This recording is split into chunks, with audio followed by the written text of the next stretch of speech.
Chad and I are here. I'm Leslie, and I'm with my colleague Chad. And we are here this morning as part of your Adler Wellness team, bringing you another series of webinars. So this is our round 2 of webinars, and we're kicking it off with some information on mindfulness and more specifically, trauma-sensitive mindfulness. So welcome to today. Thank you for joining us, and we're going to get started. I think you got the control of slides. Okay, so we are breaking up our chat today into 2 sections. So the first section I'm going to review with you mindfulness and you. So for folks that have been with us for the past couple sets of webinars, you've heard us probably talk about mindfulness in every single one because it's so important. So we're going to do a review for those that have joined us previously and provide new information for those that this is their first round or they don't recall some of the mindfulness-based basics. So we're going to review some skills, and then we're going to look very briefly at the benefits of mindfulness for nursing and healthcare practitioners specifically. And then in the second component of the talk, Chad's going to go over mindfulness more specifically at work and working with others from a trauma lens. So trauma-informed care, working within your window of tolerance, and also exploring some of the risks associated with mindfulness. We're also going to have several little experiential kind of exercises within the presentation. So you'll see those sort of sprinkled throughout. So let's jump into it. So part 1. We're talking about mindfulness and you here. So we're actually going to start with an activity. So let's do that. Okay, Chad, can you go to the next slide, please? Yeah, thanks. All right, so we're going to start by just taking a moment to take a kind of a self-inventory of what's going on for yourself in this present moment as you're joining us this morning on this wonderful Wednesday morning. So what I want you to do here is just wherever you are in whatever space environment that is, whether you're at home or you're at work or wherever you snuck away to kind of log in and join our webinar, I'd like you to sit in a position that is most comfortable to you or that embodies a sense of just relaxation. And so whatever that looks like for you. So for me, that means 2 feet on the ground planted. That doesn't mean crossed legs. I like to feel both feet on the ground. It also means for me having hands placed on my thighs, really a grounding type of position. And what I'd like you to do here is simply just start breathing. And let's slow the breathing down and bring some attention to our breathing. So think about inhaling for 1, 2, 3 seconds and hold and release for 1, 2, 3 seconds. And I want you to engage in that breathing pattern as I sort of walk you through a quick body scan to start our morning. So again, you're breathing in for 3 seconds, holding for 1 to 2, and letting it all go for 3 seconds. And so we're going to really slow the breathing down and bring in awareness to what's happening within our bodies in this moment. So for the next 1 to 2 minutes, I just want you to observe how you feel in your body right now. Notice especially areas such as your throat, your chest, and your stomach.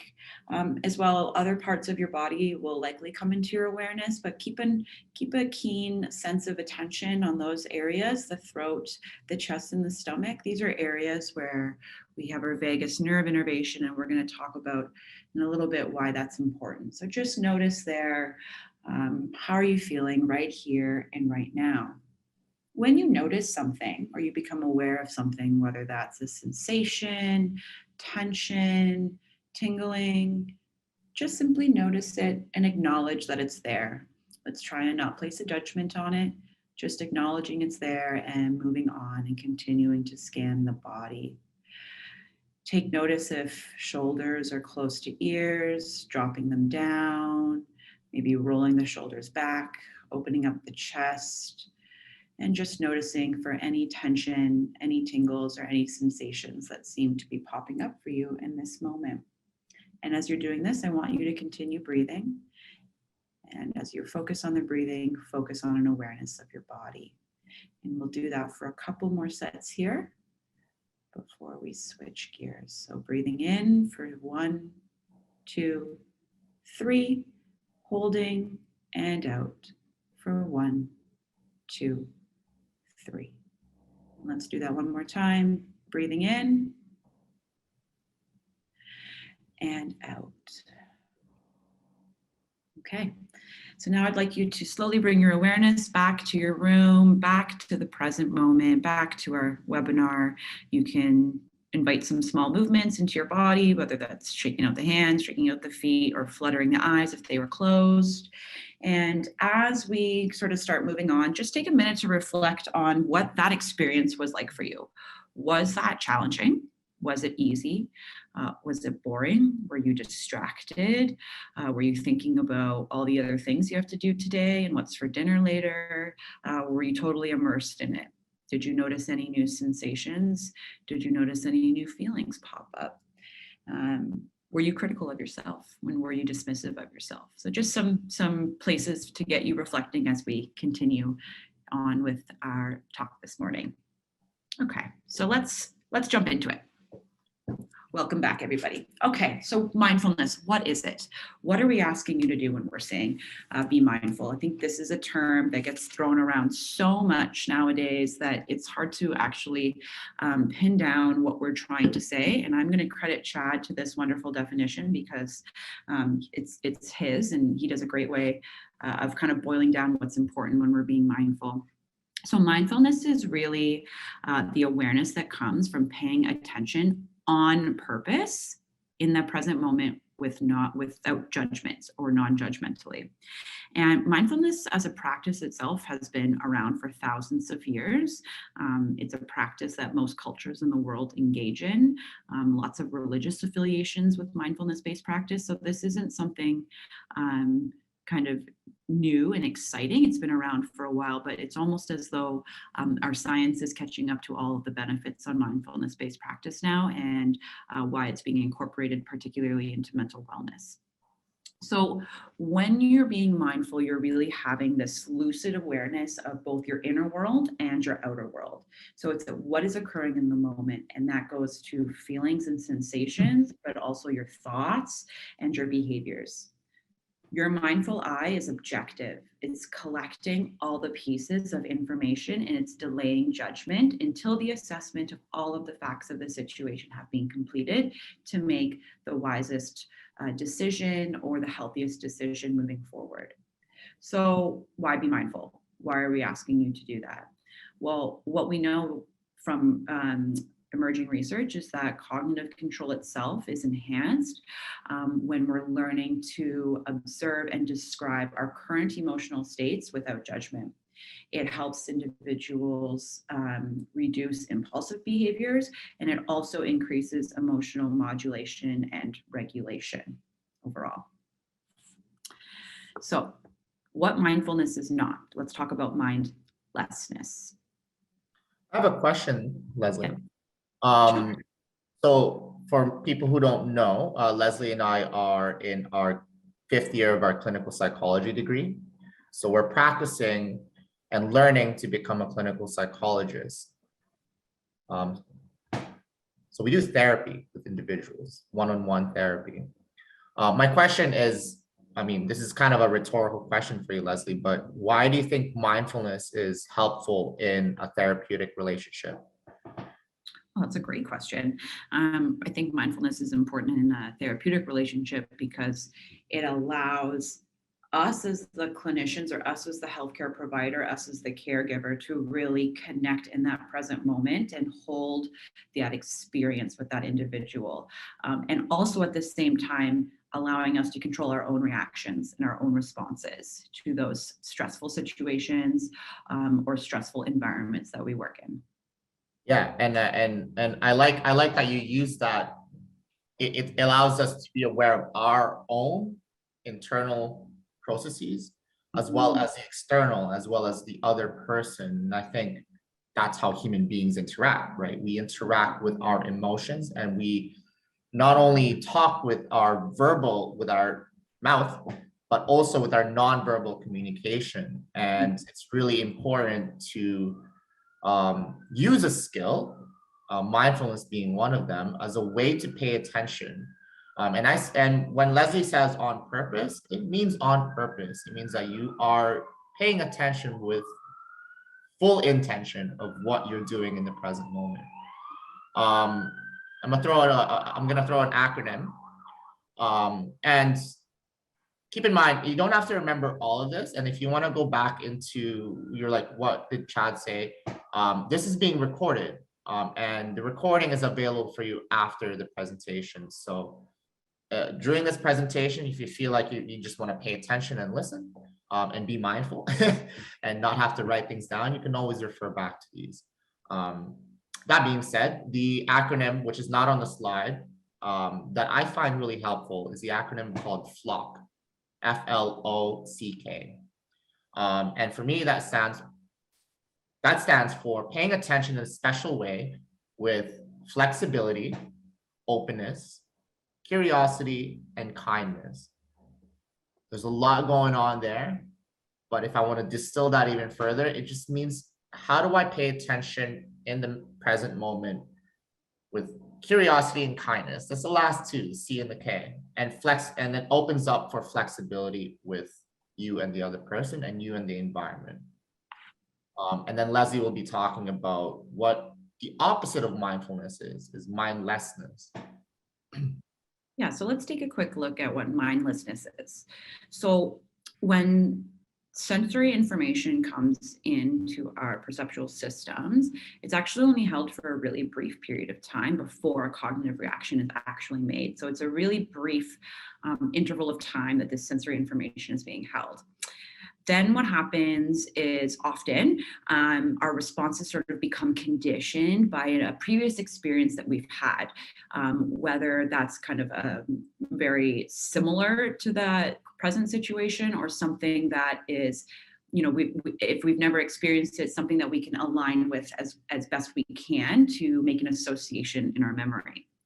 From there, because we've associated to a previous memory, this appraisal process happens. So this is where the judgment piece comes in, and we sort of go, oh my gosh, this is good, this is bad, or this is neutral. And this is usually in relation to the self only and not the others in the environment. So information comes in, we kind of connect it to a previous memory, and then we make this appraisal of it. And then based on this appraisal, we try to fit it into our previous memories. And then that leads us to actually act in a really reflexive or obligatory manner.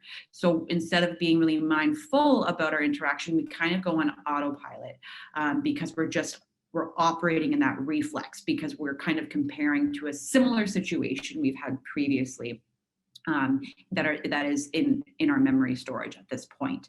So that's the process that sort of when we're taking in sensory information and we're not engaging our attention on purpose to that and increasing our awareness to that present moment, we start to engage in this mindlessness and we go on autopilot. So some examples of this, which are very commonplace, one that happens to me all the time is when you're in the shower and not really recognizing, hey, did I condition my hair? Did I shampoo? What step am I on, right? So autopilot, just doing things as we have done before and not actually being mindful and paying attention to where we're engaged in.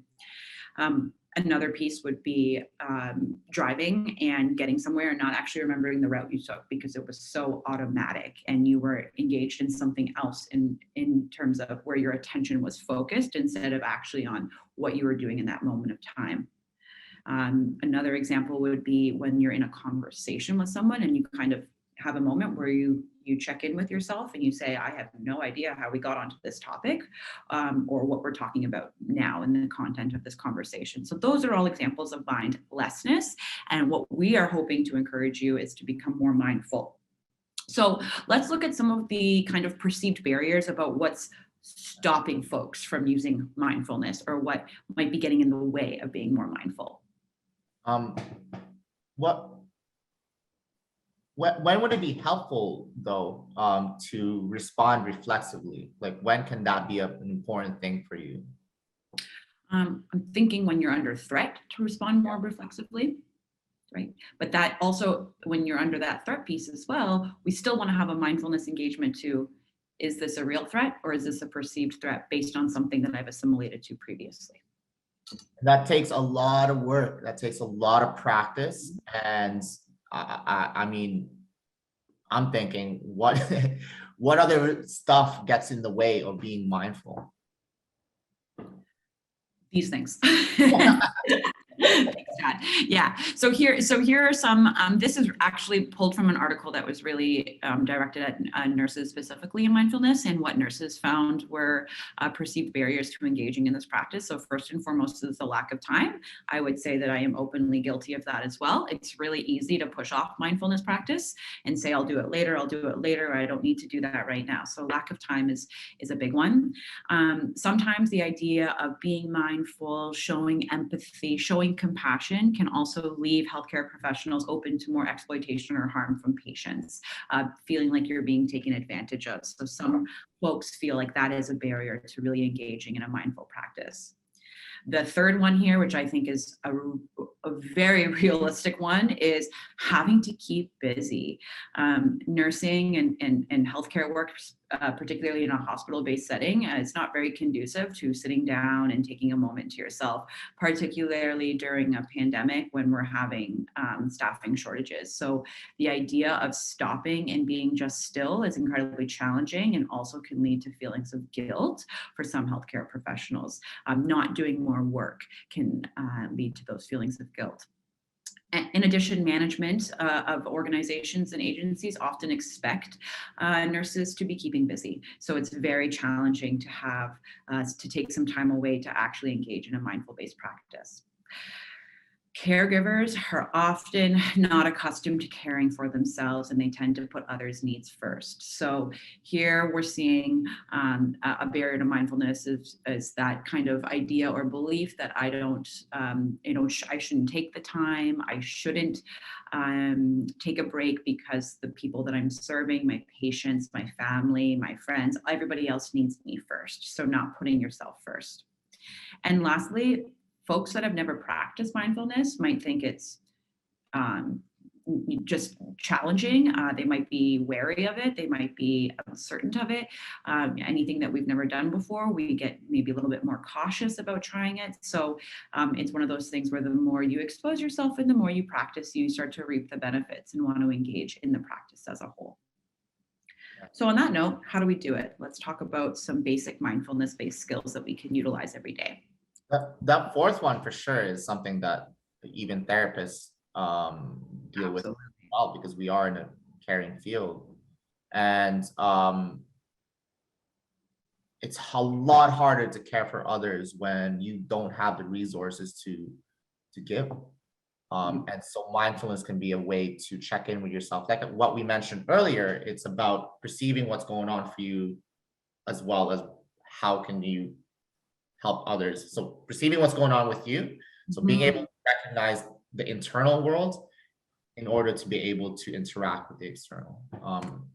And how do we do that? So how do we do that? So we've got two types of skills here. And for the folks that have joined us previously, this will be a quick review for you. Just touching back on that mindlessness piece, right? So the idea that we kind of make these judgments or these appraisals based on situations that we've previously engaged in, so we expect how we're going to respond. Something that I want you to take away from today is that your thoughts, your feelings, your actions, your sensations are never actually the same in every situation.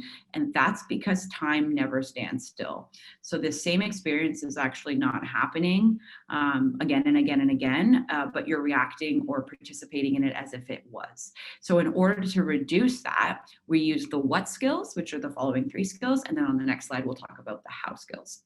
So what is needed to be mindful? Three things: observation, description, and participation. Observation is step one, and this is actually what we had you do during that first little mindfulness minute exercise, just noticing the experience that's going on in your body. This is simply noticing. I'm not asking you to label it. I'm not asking you to put words to it. I'm simply asking you to just observe what is going on in the body and in the environment around you. Here, what you're actually doing is paying attention on purpose. So you can see the engagement of mindfulness with just the observation piece. The second component is now the description. So now you can apply your words to it. And if you can't land on an emotion word specifically that describes your experience, which may be difficult for folks that don't have as big of an emotional language repertoire, you can simply describe the sensations and the feelings that are coursing throughout the body. So, for example, something to do with nervousness, excitement, or anxiety, they all can feel very similar in the body. So I might describe that as fluttering in my tummy, butterfly feelings, shaky hands. Maybe there's increased heat flowing through my body. Maybe I'm flushed in the face. I'm putting all these words to my experience. Other things you can look for are, do I feel activated? Do I feel energized? Does this make me want to do something? Or do I feel low energy? Do I want to withdraw? Do I want to isolate? Does it make me want to retreat? So these are ways that you can start to describe your internal experience. And then I want you to participate. So often when we have uncomfortable or what feels like new sensations in our body, we like to run away or we like to not attend to that. And then we tend to either push them down or ignore or compartmentalize. But with mindfulness, I'm asking you to participate. I'm asking you to be completely in the moment and involved in the task or the feeling or the sensation that's coming over you, to be very aware of what is happening both internally and externally. And so this is what we need to be mindful: observation, description, and participation. Next is, how do we do that? So let's look at the how skills now. So how to do this? One, mindfully. So one, mindfully is increasing the awareness of the present moment. So what I'm looking for here is observing when your attention drifts. So instead of going, my attention wandered, I'm failing this exercise, I can't do it, kind of getting all of that script out of our head, and instead just going, okay, my attention wandered to thinking about what I'm going to be doing after this talk and bringing it right back to the present moment. That is the one, mindfully. This is where we're not multitasking. We are fully participating in the task with our full awareness and our full attention. I also want you to do this non-judgmentally. So this is now experiencing the present just as it is and not as it should be. So this is where we're getting rid of those appraisals of good, bad, or neutral. I want to comment that judgment is natural. It is it is automatic. Everyone judges, right? We all have judgments. Judgments are sort of like weather patterns. They come and they go, they come and they go. But to be fully present, it's necessary that you do so without judgment. Because if you're focused on criticizing yourself or criticizing others or criticizing your environment, you're actually not really paying attention. And the last way is to do so effectively. And I think this is actually a really important piece when we connect mindfulness to the workplace. So this is about finding perspective and being skillful in attaining your goals. Sometimes being skillful doesn't mean being right. So it's kind of taking into account what's happening internally, what's happening externally, how do I participate fully and do so effectively while still obtaining my goals, whatever that may be. So what we do to be mindful is we observe, we describe, and we participate in the experience. And how we do that is by doing that one mindfully, non-judgmentally, and effectively. But what happens when the situation is just too uncomfortable or too much, or it's too hard and it feels like it's the worst experience we've ever had? Let's look at some radical acceptance skills here. So radical acceptance is a skill that allows us to accept reality just as it is, not as we wish it to be. So sometimes there are environments or situations that are extremely painful or extremely difficult, and they cannot be changed, and one must endure and move through them. And so a way to deal with this, and just some quick coping statements that you can keep in your back pocket for your workday or in any area of your life that you feel you may need them, is things like, cannot change what has already happened, right? Or I do not have control over the past. The one that I like the best is, I can survive the present, even if I don't like what's happening. I can kind of surf through this, even that I don't like it, right? So there's an acknowledgement of what's happening. There's an acknowledgement of your emotional reaction or your appraisal of the event. And also there is the coping of, I can survive this present. and then the good old, this is how it has to be. And I think for some of the bigger systemic issues that we're facing in the healthcare profession right now, that some of these statements might be able to help you cope on a day-to-day basis where you feel like you have little control over your environment or over your workday, and knowing that you can survive that present even when it is uncomfortable and even when it feels unfair or it feels burdensome. The late Buddhist monk Thich Nhat Hanh describes radical acceptance as a way to sort of walk towards what is causing you suffering. Now that's necessarily talking about a situation, but it's talking about what is in this moment right now that's making this really hard for me to cope with. It's usually your emotions. It's usually my reaction to the situation. Radical acceptance is about walking towards what's painful. It doesn't mean that you're accepting of what the situation is. And that's a huge distinction. You're not forgiving that situation. You're not even saying that this is the right thing, that whatever's happening is chaos, that I'm gonna surrender to it. That's completely different than accepting reality as it is. Does that make sense, Leslie, when I say it in that way? Yeah, absolutely. Yeah. And we're going to talk a little bit more about that when it comes to trauma, especially recognizing trauma in ourselves and also trauma in other people. So, okay. So let's do a quick review of now why we're asking healthcare professionals to engage in mindfulness. So you all know, we all know that nurses, CNLs, clinical nurse educators, all the folks involved in the nursing practice, we experience significant stress in the workplace. And that's for many reasons. But of most concern is that this stress can lead to job dissatisfaction, intentions to leave the profession as a whole, and communication challenges. And that means communication not only with your coworkers and with management, but also in your own personal lives, whether that's with loved ones or friends. The effects of burnout, the effects of exhaustion can have an impact on those areas of life. So I'm not going to dare try to pronounce that last name because I will not do it justice, but some folks in 2015 did a systematic review and actually found that healthcare professionals that engaged in an 8-week meditative intervention, so just a basic meditation-based course, which we're going to give you some information on at the end of the presentation, they actually showed a significant improvement in symptoms of depression, anxiety, stress, and self-efficacy after 8 weeks of participation. Not only that, these health professionals also showed significant improvement in their levels of emotional exhaustion. So there was a decrease there. Personal accomplishment, we saw an increase, self-efficacy, as mentioned, and life satisfaction.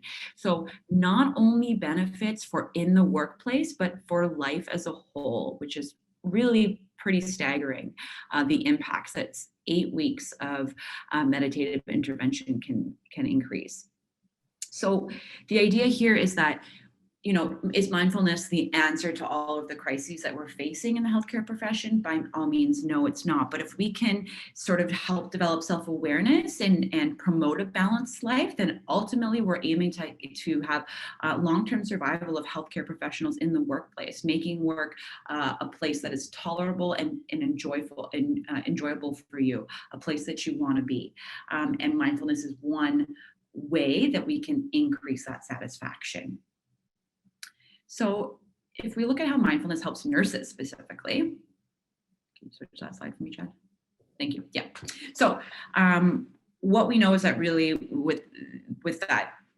with the increase of mindfulness, we're seeing that this is increasing compassion as a whole by acknowledging the present.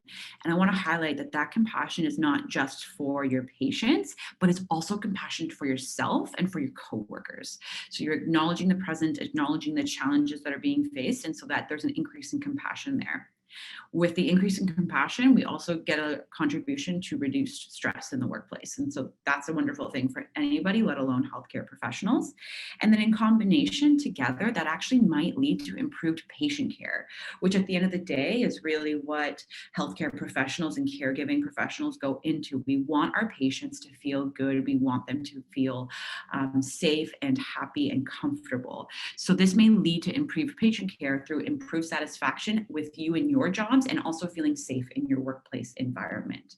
So this can have massive effects. This small little mindfulness-based practice in the workplace can have huge effects. It can really reduce job burnout. It can also have an improvement in those psychological factors that we just talked about, and it also can lead to improved patient care. So I hope we're starting to sort of sell you on this idea that mindfulness is a really wonderful practice that can enhance your work and your life as a whole. So how do we translate that into nursing practice? So nursing is stressful, healthcare provision is stressful, and it's challenging. We face a lot of different things and a lot of different trauma situations, particularly in the hospital-based setting. And it is often a typical response to become immersed in the feelings that follow a traumatic event, as well as the thoughts of stress that also accompany that. And then this may lead to emotional experiences of anger or sorrow, discomfort, or tension. And so when we get stuck in that pattern, that negativity then starts to kind of bleed out and impact multiple areas of our life, work being a big one for that, and also our interpersonal relationships outside of the work environment. So the use of some of these mindfulness techniques, breathing exercises on a regular basis, can help increase the awareness of that negativity and then place it in proper perspective. Note that that perspective taking piece is the how skill of participating effectively, right? Taking perspective. It also will help you learn to identify and separate some of the judgmental thoughts that come from these experiences, which ultimately leads to the reduction in overwhelming emotions, more control over your emotional experiences at work. So let's start thinking about advocacy for nursing leadership to employ some of these mindfulness-based programs to help staff members redirect that negative thinking and reframe difficult situations. So on this next slide here, I want to preface this that I recognize that this is not going to be feasible for every single person in varying nursing positions and in varying hospital environments. But here are some just simple ideas that I wanted you to be able to take away from today about how to be more mindful in your workplace. This is even something you can do today. So the first is about paying attention to your own natural rhythms to determine when you're actually performing at your best and schedule your most difficult tasks for that time of day. For a personal example, I am at my prime between about 9 a.m. and 1 p.m. and I know that about myself. I've always been a morning worker. I am not a late afternoon, evening worker. My brain is not thinking critically at that time. So I try to do all my heavier work, cognitively heavy work in the morning times. That's not always possible, but I try to. Another option is to try and set your day up. And I want to again say that I recognize that there will be inherent challenges to this based on shift work, et cetera, but trying to set your day up to shift back and forth between difficult tasks and then more pleasant or enjoyable tasks. And if you can, after you finish a really challenging task, try to schedule something you enjoy. Again, there's going to be limitations based on the restrictions of your environments, but trying to start thinking this way and planning tasks around this so that you can increase some of this mindfulness at work. And lastly, taking advantage of whatever type of break that you're afforded, even if that's a short coffee break or if it's a longer lunch break, actually taking your break. I'm guilty of that too. I don't often take breaks and I usually work throughout a lunch period, but taking a break and actually kind of re-energizing yourself by doing something that increases your mindfulness. So actually, these group of researchers found that a 10-minute brisk walk can give you as much energy as a cup of coffee. Now I know as nurses, you're on your feet all day, you're already walking a lot, so this might not be the go-to activity, but just considering that a brisk walk, even outside, getting some fresh air, will increase your ability to be more present in your workplace. Cool. Let's go for an activity. Some of you guys might already be thinking, oh my goodness, this is just another thing that I have to do during the workday. There's so many things that is already going on. How am I going to introduce mindfulness? How can I even become aware of what's going on with me right now? And I have 1,000 things that I feel like I have to do. And these two individuals, Leslie and Chad, are just talking and talking and talking, but it's chaotic. And there's a lot of times when it's really hard to be mindful. And coming back to that huge, not huge, that one slide with all of the barriers that come in our way. The one thing that I see was time. I don't have time for this. And that's often what I see with my clients when it comes to mindfulness. And that makes sense, right? It makes sense to just, how do I step out of automatic pilot and suddenly become aware of what's going on? If I knew how to do that, I would already be doing that. And so what Leslie was bringing up earlier is trying to find time, trying to find moments when you can do that, that you're already doing. So activities like walking, taking a brisk walk. Nurses already walk around. If you're already walking around, might as well do that mindfully, right? And what are those house skills? Again, taking a non-judgmental stance, doing one thing mindfully in the moment, and focusing on what works or acting effectively. So a nurse one time asked me, same thing, I don't have time for this. I don't have time to be mindful. I don't have time to sit down and be conscious of doing a 3-minute meditation when there's buzzing and there's so many noises going around. It's really hard to be in the present moment when so many things are distracting. And so I asked that individual, how often do you wash your hands? And how can you use that washing your hands as a way to be mindful? So using the one mindfully in the moment, you're just washing your hands. So this is going to be silly, but I'm going to invite you guys right now to take both of your hands and rub it really quickly. Try it, Leslie. Rub it really quickly. How does that feel for you right now? As you're rubbing it really quickly, you're like, I'm getting revved up. I'm like, right? You're feeling energizing. It's energizing, right? And I can already feel my heart rate go up. Mm-hmm. Now I want you to slow it down, right? You wouldn't touch a baby like this. You wouldn't be rubbing a baby's skin like this. I want you to rub your hands and I want you to wash your hands as if there's water coming down, as if you're touching a baby.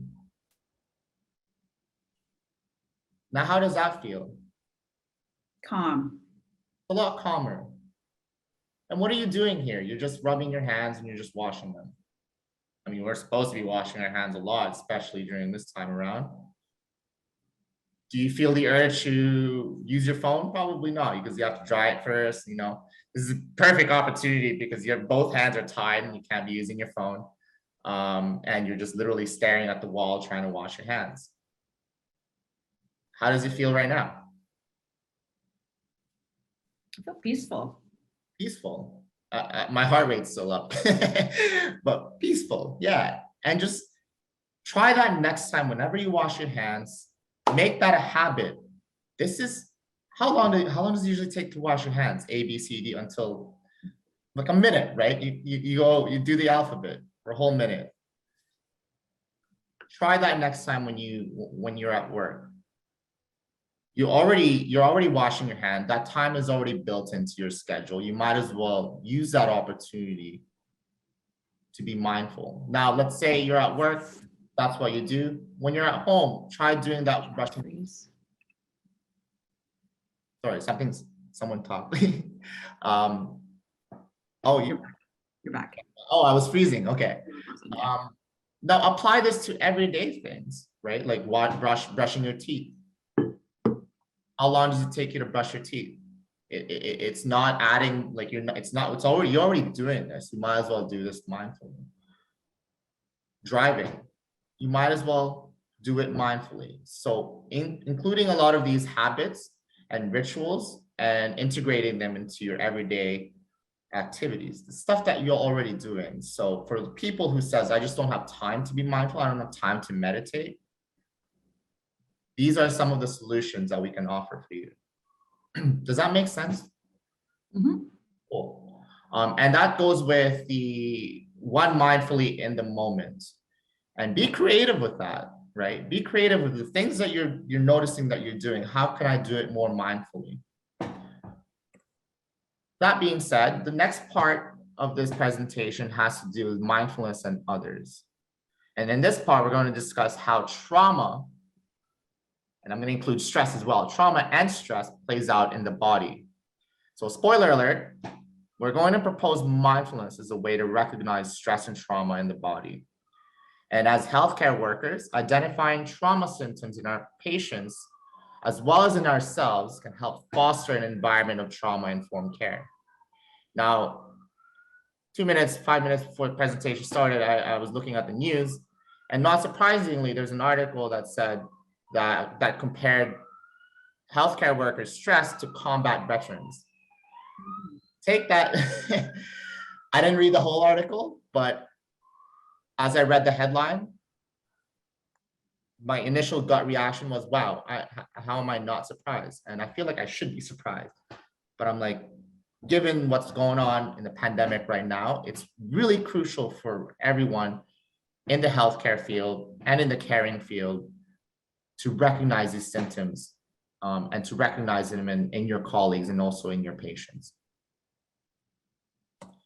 So what is trauma, first of all?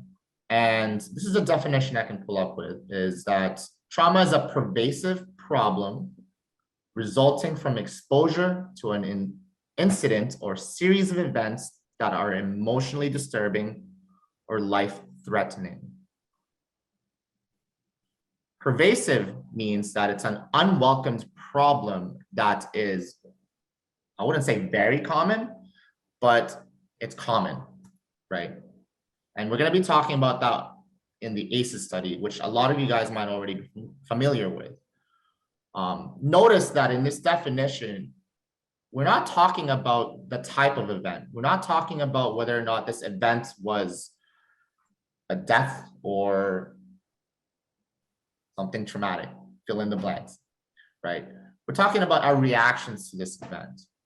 And trauma can produce long-lasting adverse effects on an individual's, and it might also include people, not just an individual, but we can also experience collective trauma, and how that affects our functioning in mental, physical, social, emotional, and / or spiritual well-being, right?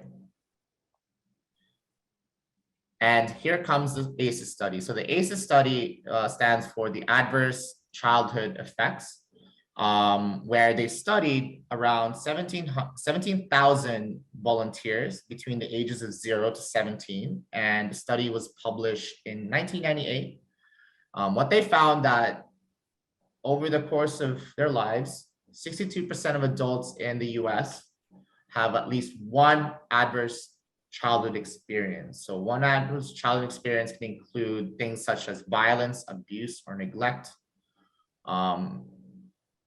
witnessing violence, abuse, or neglect. So it doesn't have to be directly involved in it, but you can also be witnessing it. And about 25% of adults have at least 3 or more adverse childhood effects. So this goes back to what I said earlier, that trauma is a pervasive problem and that it happens. And the ACEs study answers some of the questions that we have around trauma. For example, why do traumatic experiences impact some people more than others? And how do we learn from that? Any questions? And Google ACE study and lots of facts. The cdc.gov, first thing that comes up on Google. So you don't need like a Google Scholar review on this. It's well cited and it's well available.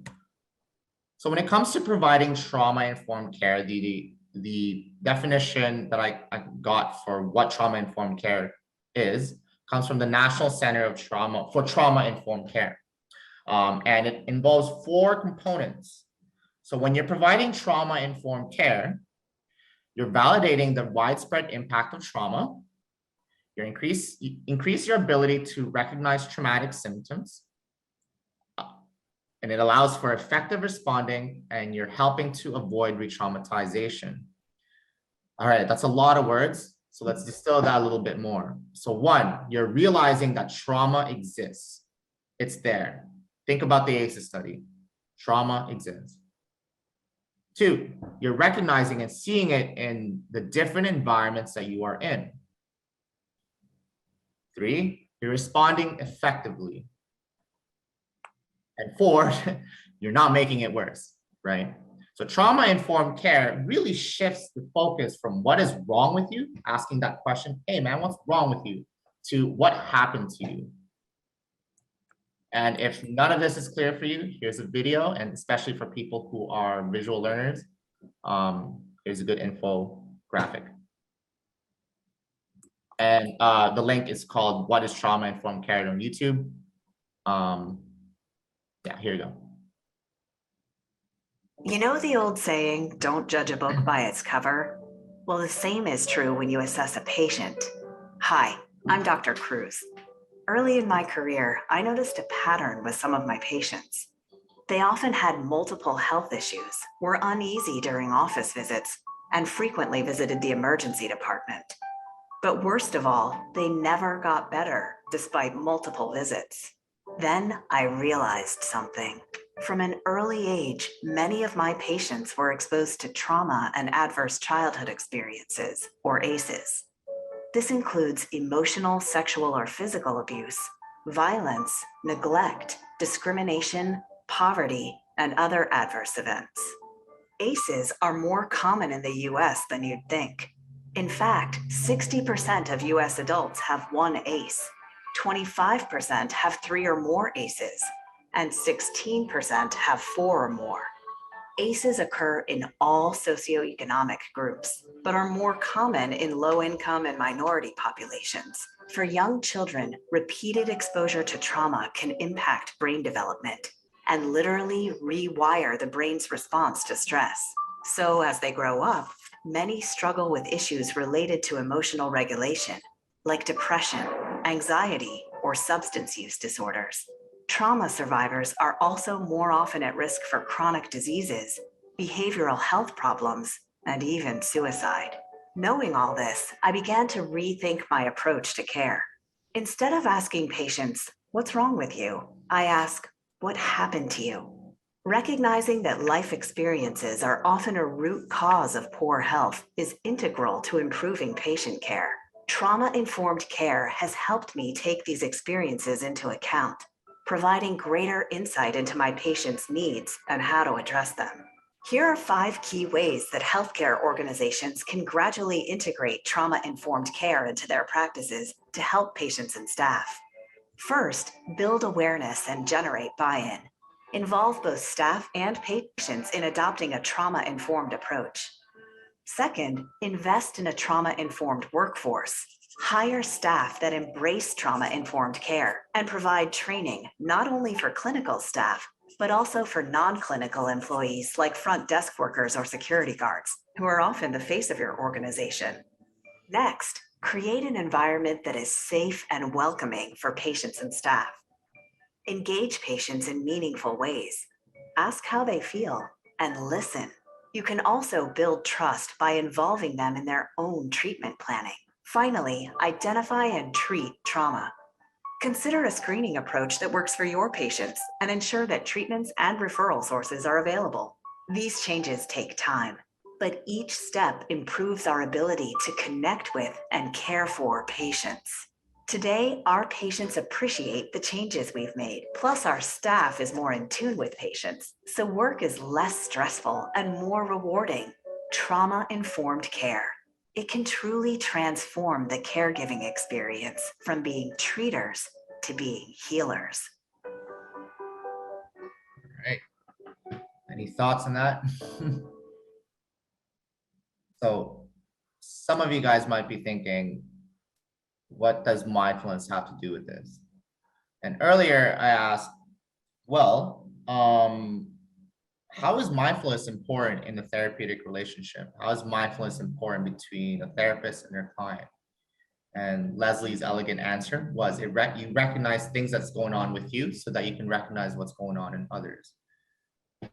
That sounds a whole lot like empathy. And Leslie, I have a question for you. How would you define empathy? Given what I just Empathy is really the ability to understand. It's two parts. It's the ability to understand and also share in the feelings that another person is experiencing. And so that requires mindfulness in two ways. Again, being aware of the other individual and also yourself and what that's bringing up in yourself and how that's being reflected to the person that you're treating or engaging with.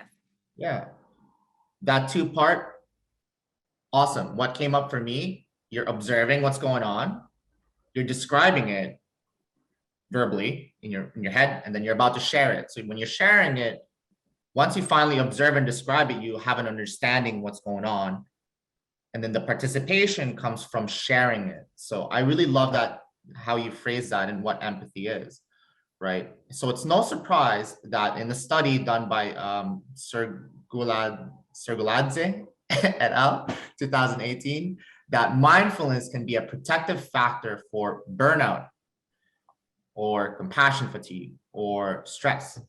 And the more burnt out one feels, the less empathetic they become.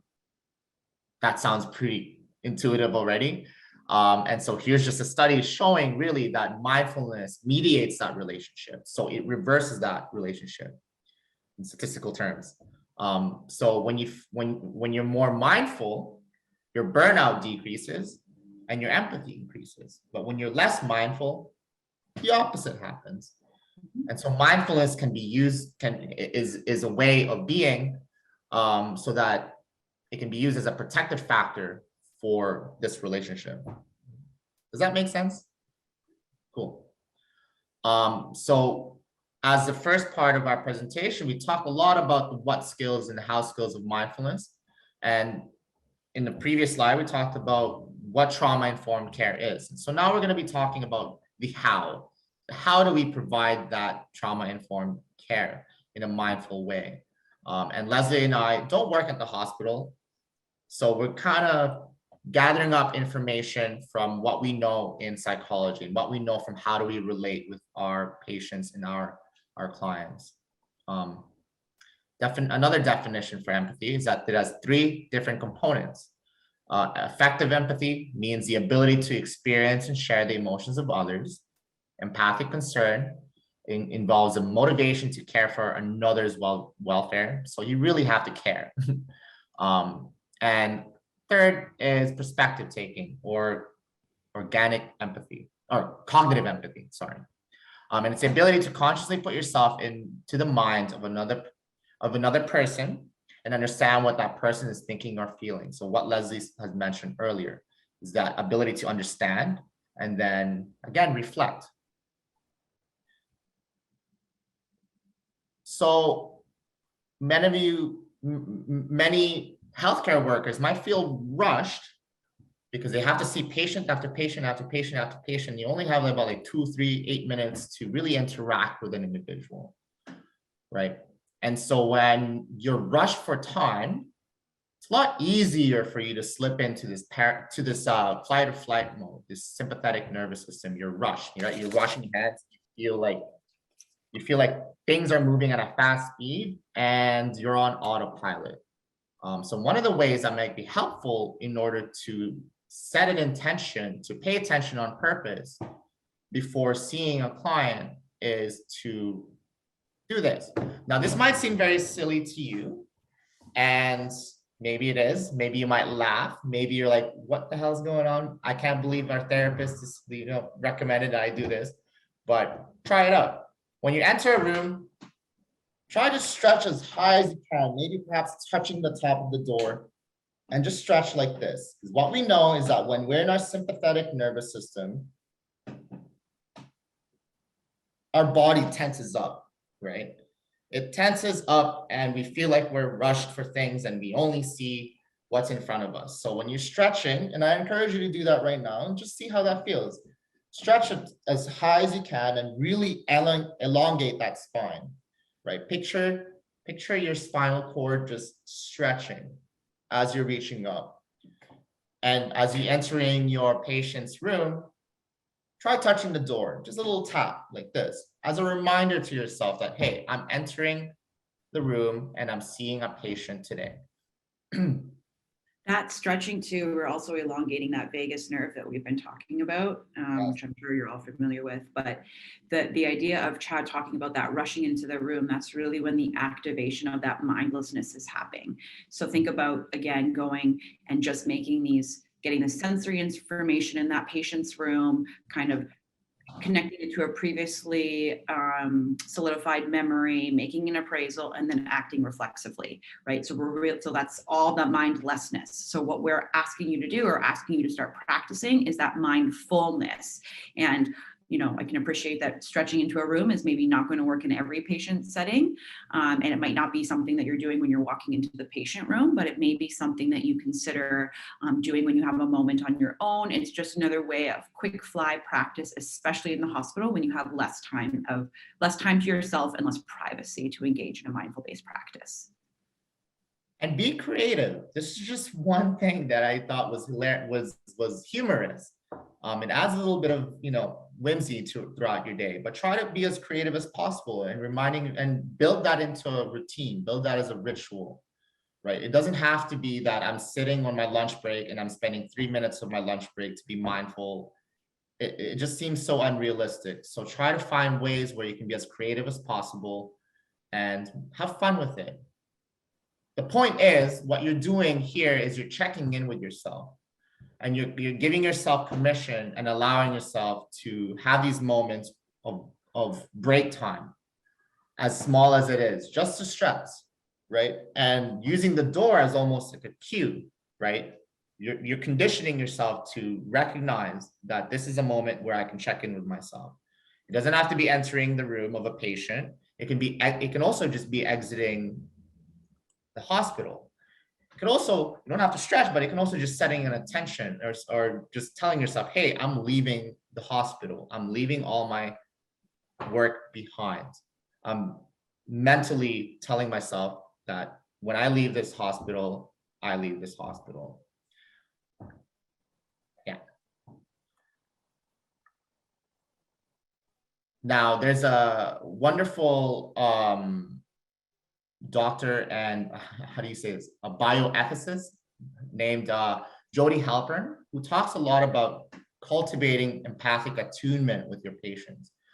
Now, she mentioned that in the 60s and before the 60s and 70s, a lot of healthcare professionals found that the best way to take care of patients was to have a detached concern for the people they care for, meaning that your emotions are very separate from your reasoning.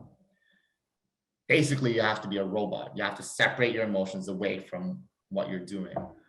I mean, that sounds like a really hard skill to learn, and it goes against what it means to be human. It's really hard to separate our emotions from a lot of things. It's hard to be a robot, essentially. And so until recently, as recent as the 90s, did we start looking at, well, how do we change this? How do we change our narrative? How do we change the way we provide care to patients? And empathy was one construct that started to be researched in the medical field. And here comes Jody Halpern and how we can do that. So in order to cultivate empathic attunement, meaning that you're attuned with the person that you're talking to, you're on the same wavelength, she recommends that these three things. She recommends that one, you maintain a natural curiosity. So you really hear what your patient has to say. As we mentioned earlier, you attend to both their verbal and nonverbal communication. This is where the skill one mindfully in the moment comes in, right? We're talking about how mindfulness plays into this. One mindfully in the moment, you're just paying attention to your patient, as hard as that is. And I can sense that might be hard in the moment when there's a lot of distractions happening, but practicing it and practicing it and practicing it until it becomes a habit. second point is managing your own stress levels, right? It's hard for you to be empathetic if you're feeling burnt out. One of the, I love acronyms, not really, but yeah, sure. An acronym that I like to use is HALT, HALT, and asking yourself, am I hungry? Am I angry? Am I lonely?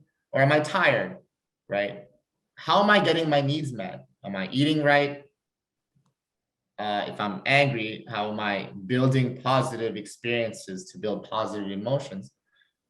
Am I talking to someone? Am I being with my colleagues? Or have I gotten enough sleep, right? Have I rested enough in between shows?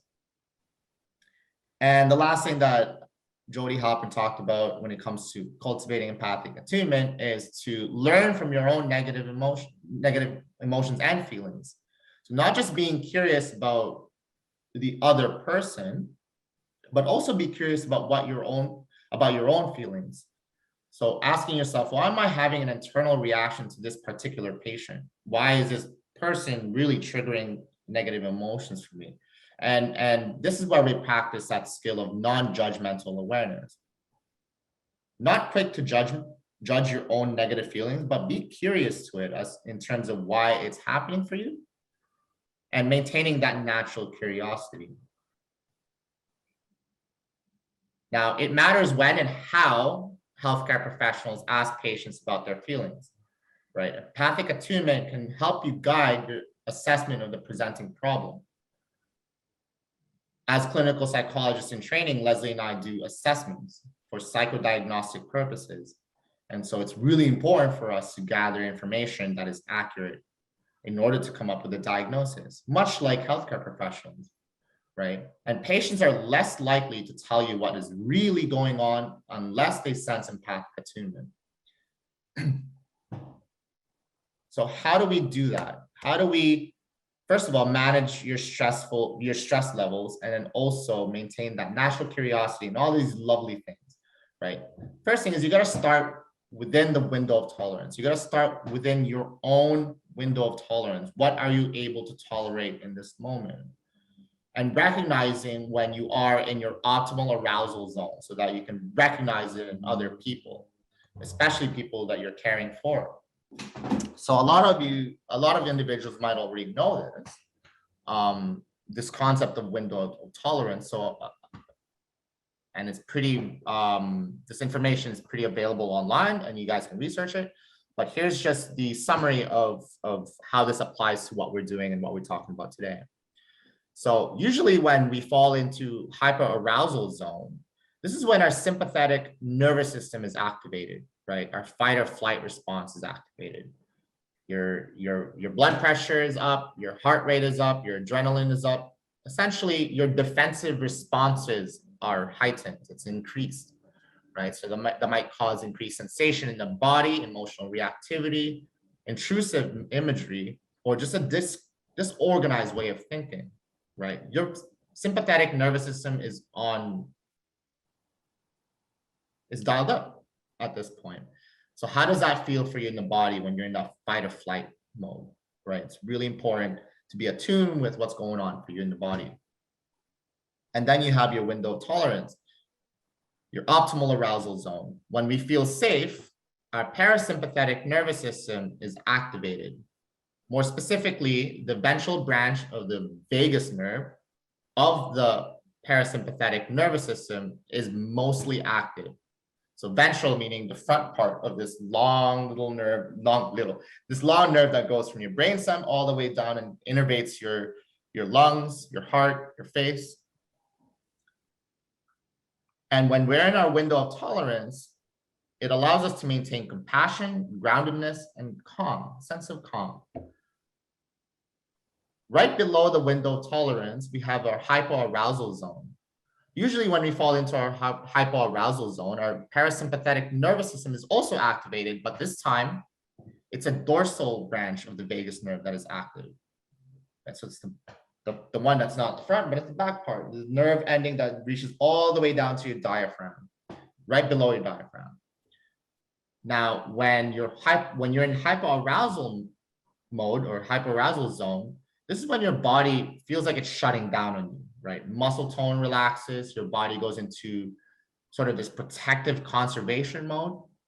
And essentially your body is giving up on either fighting or flying, right? It's like those two can't be options anymore. So it goes into this hypoarousal zone, right? So you have a relative absence of sensation, opposite to hyperarousal, numbing of emotions, disabled cognitive processing. So you just don't have any cognitive processing happening. You just zone out.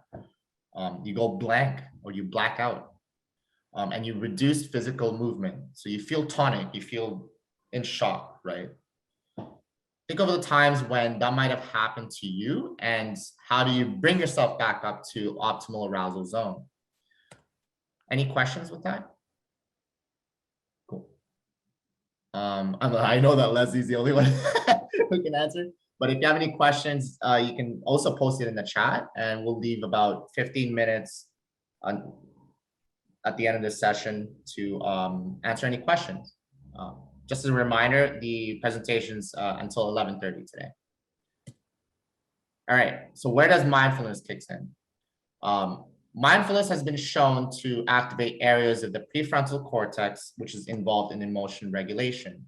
So the prefrontal cortex is this part, the front part of your brain, and it's involved in regulating the back part of your brain. So using the hand as a model to discuss the brain, if you have your palm out like this with your thumb sticking in, all of this inside stuff is where emotions come into play, right?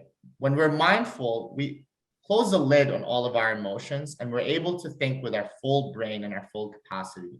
That's what it means when mindfulness activates the prefrontal cortex, which is regulating, closing the lid on our emotions and keeping that in check. Mindfulness also activates our body's social engagement system. That's another way to describe window of tolerance. That's another way to describe the ventral branch of the vagal nerve, right? It's called the body's social engagement system because when that's activated, we can coherently communicate with people in front of us, right? And be mindful in that moment and be compassionate and be empathetic. Cool. Now, that was a lot of science, and that all came from the polyvagal theory, and that's by Stephen Porges. And if you want to know more information about it, there's references at the end of the slide or Google. Google can be quite helpful in this. So what do we know? So how do we bring that into practice? So that's the what stuff, like what goes on. How do we actually do that? How do we bring ourselves back to our optimum zone, our window of tolerance? What we know when we're in our sympathetic nervous system, when that's activated, is that our vision narrows. We get tunnel vision. We only see what's in front of us, right? That's really important because we want to be able to react right away. And we want to narrow our focus so that if something in front of us is dangerous, we want to know that it's in front of us, right? We don't want to have to think, we want to react. Again, let me repeat that. We don't want to have to think, we just want to react as quickly as possible. When you're in a stressful work environment though, and you need to regulate your emotions and get out of that stress and go into your window of tolerance, do the opposite of that, right? This is where scanning the horizon, and you can try it with me right now if you're in your room or wherever you are, just try to scan the environment and scan the horizon. Where do you think the sky meets with the ground, or just what's going on for you in this moment? Where are you? What do you see?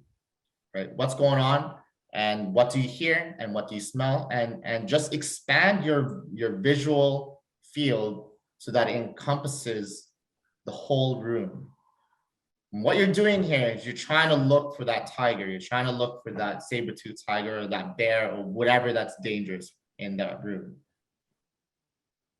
That's what you're doing, and that's another creative way of trying to get yourself back into the window of tolerance.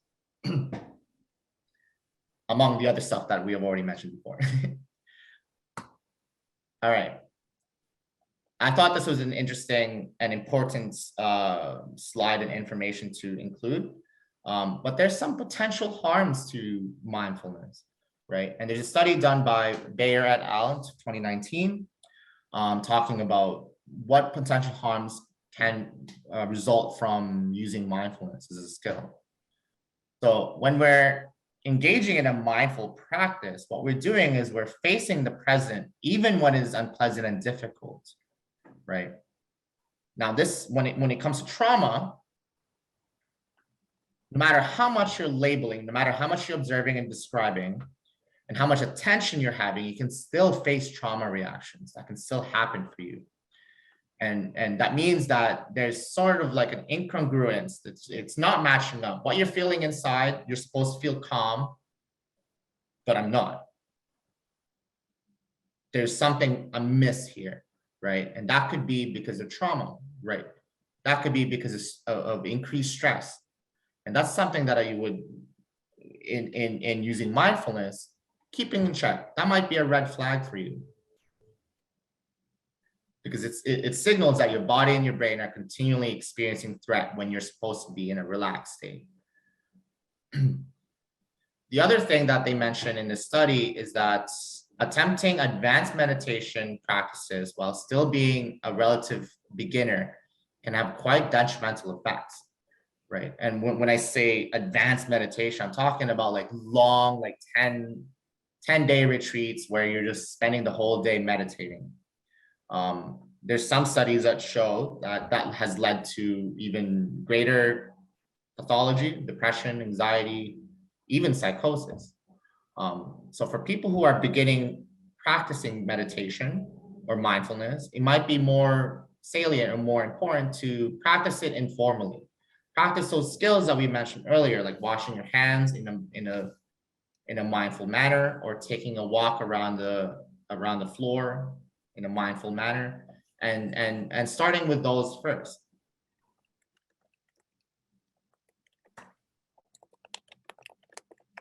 Now,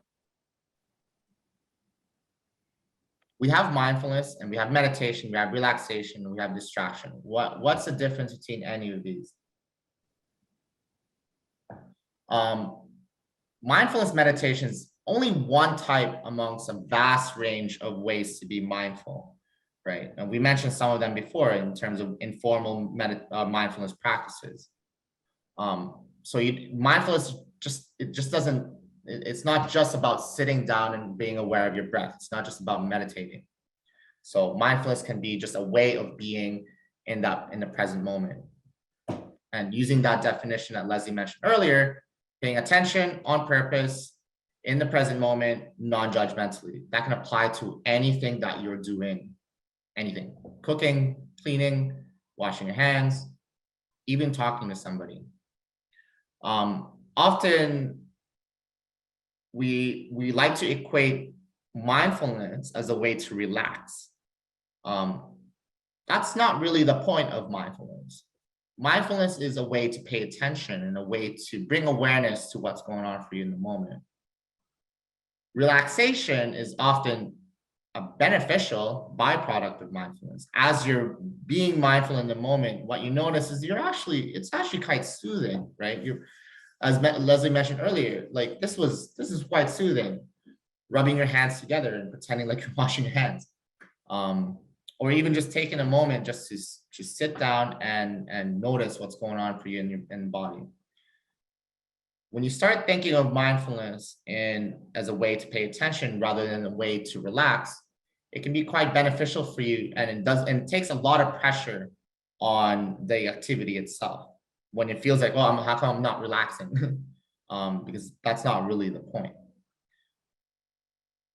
And lastly, mindfulness is different from distraction. Distraction draws away attention from what is often painful. It actually comes from the Latin word to draw away from, right? And in distraction, the aim is to, I wouldn't say run away, but to walk away from the thing that's painful. In mindfulness, moving towards it. You're moving towards what is here and now with openness and curiosity. All right. One of the things that that I find helpful, especially in between seeing clients, is to just take a 3-minute breathing space. Now the link is on here.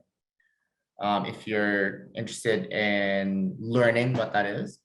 And that comes from mindfulness-based stress reduction strategies. So in a 3-minute breathing space is 3 steps, and it feels like an hourglass. Step 1, you're paying attention to your thoughts, your mind. What's your body like right now? What's a weather pattern like in your body right now? What's going on for you? Zone that in. Focus all of that. And step 2 is now you're focusing on your breath. And you're allowing your breath to be the anchor for your attention. What I mean by anchor for your attention is that when your mind inevitably wanders, you bring it back to your breath, because it's always going to be there, unless you're dead. And step 3 is once you've sort of gathered that attention on your breath, you expand it outwards. So now you're holding the whole body now as if your whole body is breathing. Right? You're noticing the subtle sensations that arise and fall from your head to your toes, from your chest all the way to your fingertips, and just checking in with how you're doing and what you're doing right now. And that takes about 3 minutes. And it's best to practice the 3-minute breathing space when you're not feeling quite anxious and when you actually have time. All right, so that's our last slide for today. And then of course, these are references. We're going to leave the remaining time until 11:30 for any questions that you guys might have. And if you do have questions, just leave it on the chat, and Leslie and I will do our best to answer them. Thanks for joining us, everybody. And stay tuned for next week. We're continuing on with the webinar series, and next week will be a talk on perfectionism. So switching gears a bit, but still quite useful for the workplace. And hope you all have a wonderfully mindful Wednesday. And next week is also going to be 10 a.m. to 11:30, and it will be using the same Zoom link. And if you can't make it, it's recorded, and that recording is available. And we'll make the PDFs of the slides available as well for YouTube resources and references, etc. Yep.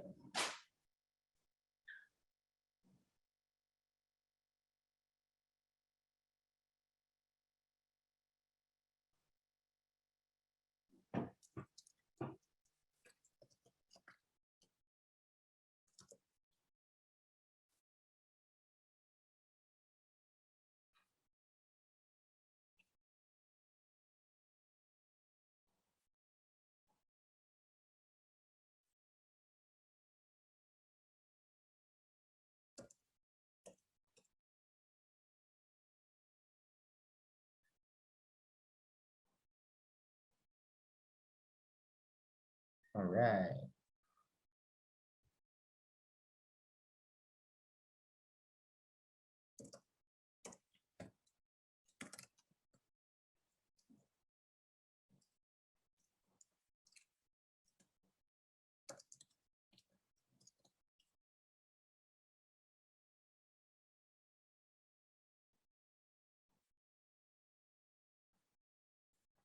Thank you.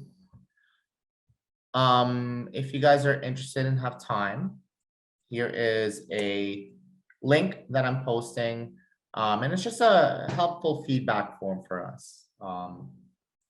It's completely anonymous, so feel free to leave some feedback in order for us to learn how to be more helpful in the future. And I'll stay on for another 10 more minutes for anyone's questions or concerns.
You're welcome.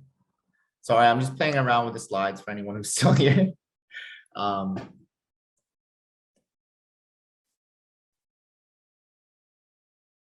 Thanks for coming.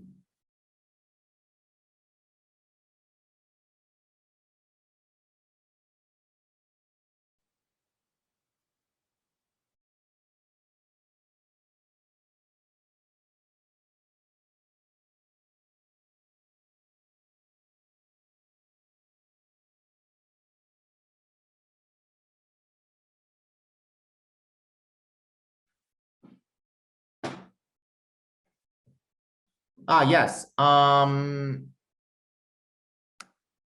We often send the slides out as well as the recordings to a clinical nurse leader or manager, and then that's usually distributed out through email.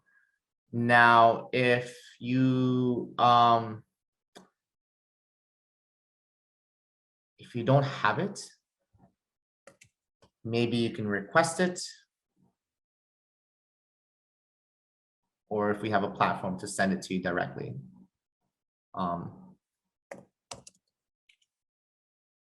Sorry, that sounded really ambiguous. It might be helpful if I leave my email behind, and you guys can email me and ask for the forms or the slides or the recordings.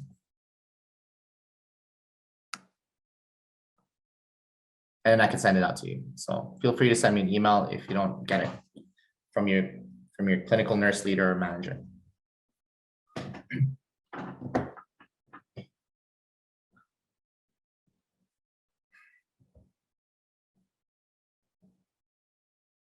You're welcome.